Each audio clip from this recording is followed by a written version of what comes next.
Well, today is Sunday, and I am going to be leaving the Quartzsite area on Tuesday.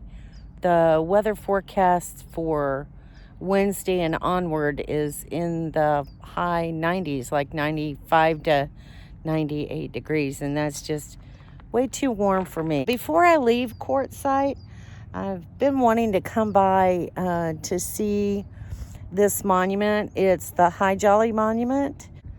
So this sign tells the story of High Jolly, a Greek who was born in Syria and was hired in 1857 to be a camel herder in the U.S. Army's short-lived historic Camel Corps.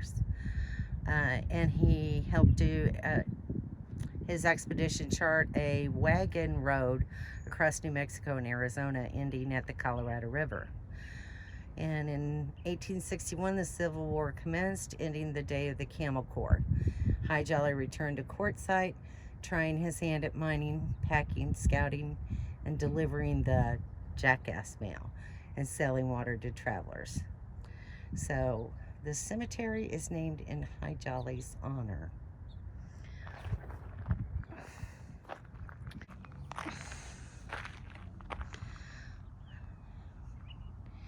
And here is the monument to High Jolly.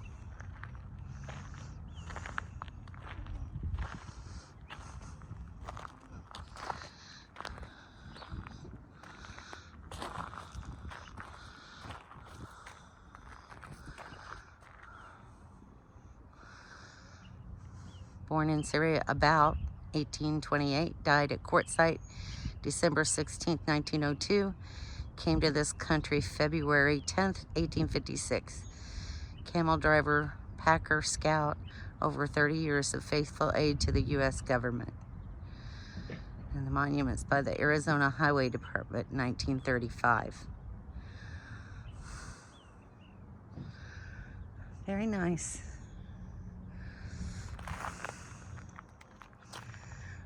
And there you can see the camel on top.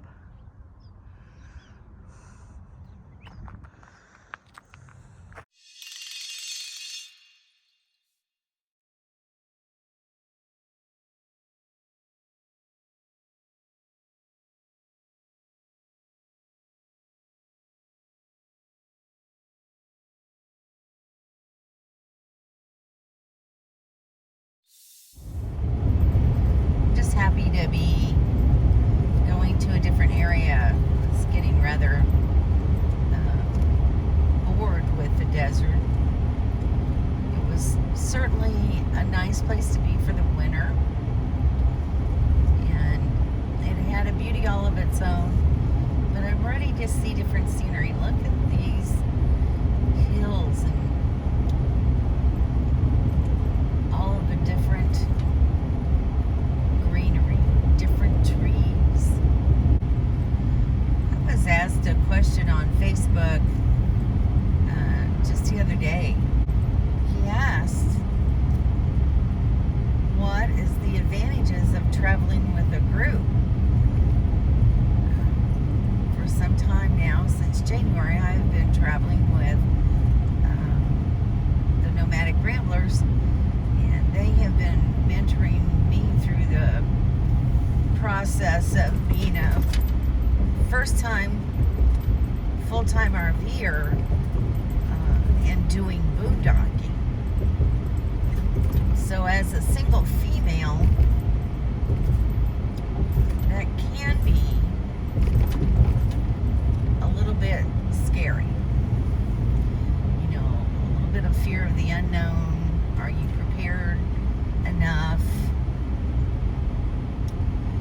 I will say that my planning process was about a 2-year process. I knew I planned on going full time, and I researched as much as I possibly could. I had a pretty good idea of what it was all about. Basically, you know, what kind of supplies and equipment I would need. Sorry about that. My internet went out for a minute, and I had to join my Wi-Fi network. So anyway, I had purchased a newer generator. I got a Predator 3500 because of the AC unit in my Airstream. I didn't think that the 2,000 watt Champion generator that I had was going to be sufficient for my needs. For the most part, it would do fine, but if I needed to run the air conditioner, it would not handle that load. So anyway, I already had a 100 watt solar suitcase. I was told that I would need 200 watts, but I've actually found that 100 watts has been pretty sufficient for my needs. But you know, the thing about boondocking is you have to worry about dumping your tank, your black tank and your gray tank, and you have to have a water source.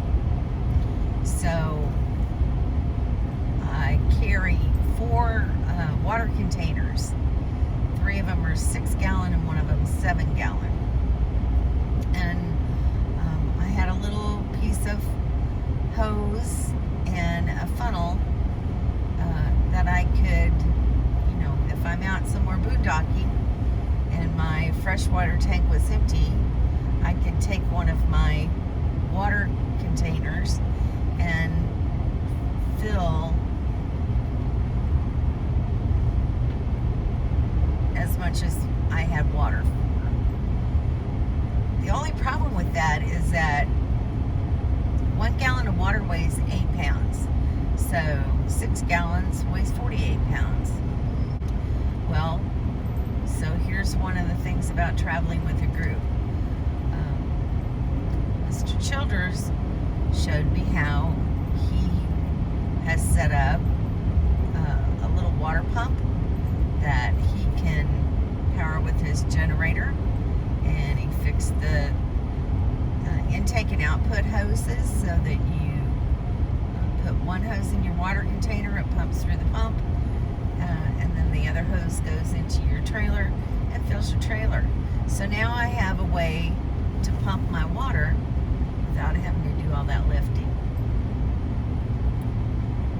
He was a standby person for me the first time that I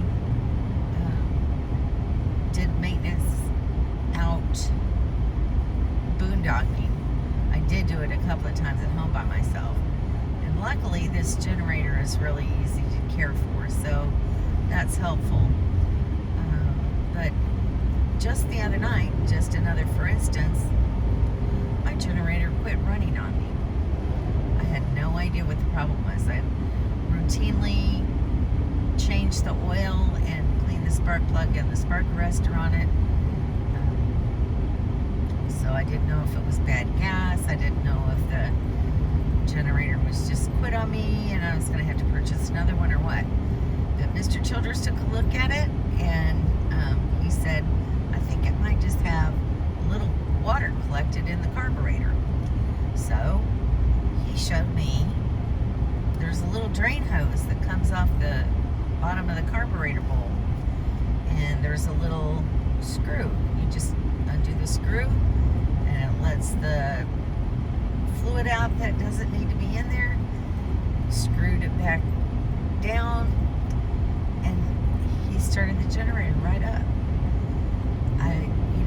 I had no idea. I had no idea about how to drain the carburetor like that. So this is just another way that I'm learning things as I go, and having the help of, there's 3 guys in our group. There's Bobby Childers from the Nomadic Ramblers. There's Daryl Papenhausen from Some Days Here, and there's Jim from Life is a Joy. So these 3 guys have really been an immense help to me,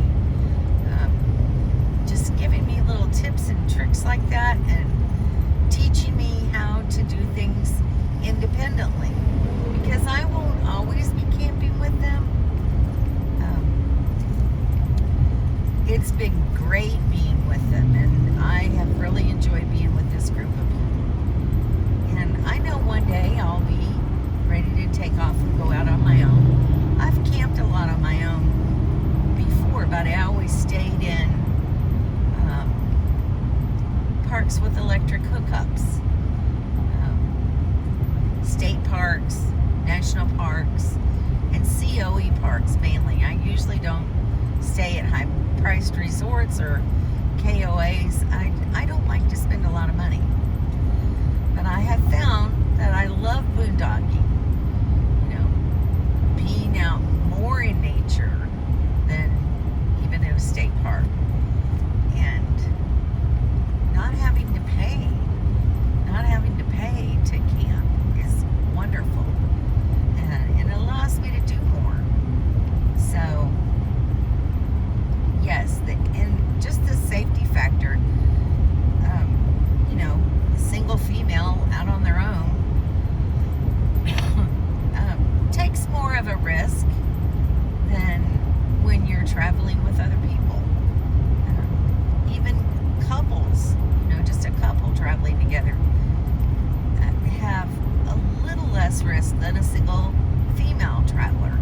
So, yes, there's definite advantages of traveling in groups. There could be a lot of disadvantages. You know, you have to find a group that you feel like you mesh with, that you know, thinks pretty much along the same lines as you. You don't have to agree on every single little thing. That's not ever going to happen. But I find that with the group of people that I'm with, we pretty much all have the same philosophies on life. We pretty much all have the same religious and political views. That's a big help. And they're just really nice people. We all help one another. We all feed one another. We're there to support and encourage one another. And I don't know what else I can say. It's just been a wonderful experience.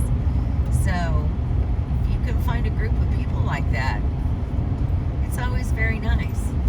You know, you get bored with being with a bunch of people, they're not gonna do what you'd really like to do, then, you know, break away, go do your thing. And we do that within this group. Kim and Daryl left and went to Phoenix. They had Daryl's sister with them. She needed to go home for a while, take care of some things at home. They went there with her because she's new to RVing as well. And they're restocking and supplying, and I'm going to meet up with them again tomorrow.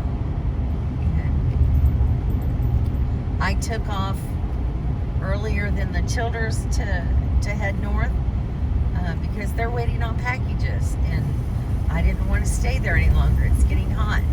It's supposed to be 93 in Quartzsite tomorrow, and that's just a little too warm for me. So I'm moving north. We're all going to meet in Flagstaff, you know, at our own pace and time. Jim and Deb are going to be arriving later today as well. So, you know, at least later this evening I'll have another couple with me. But I'm heading out, and I should be there first, and gonna scout out a location for us to camp. So stick with me, and we'll talk more later.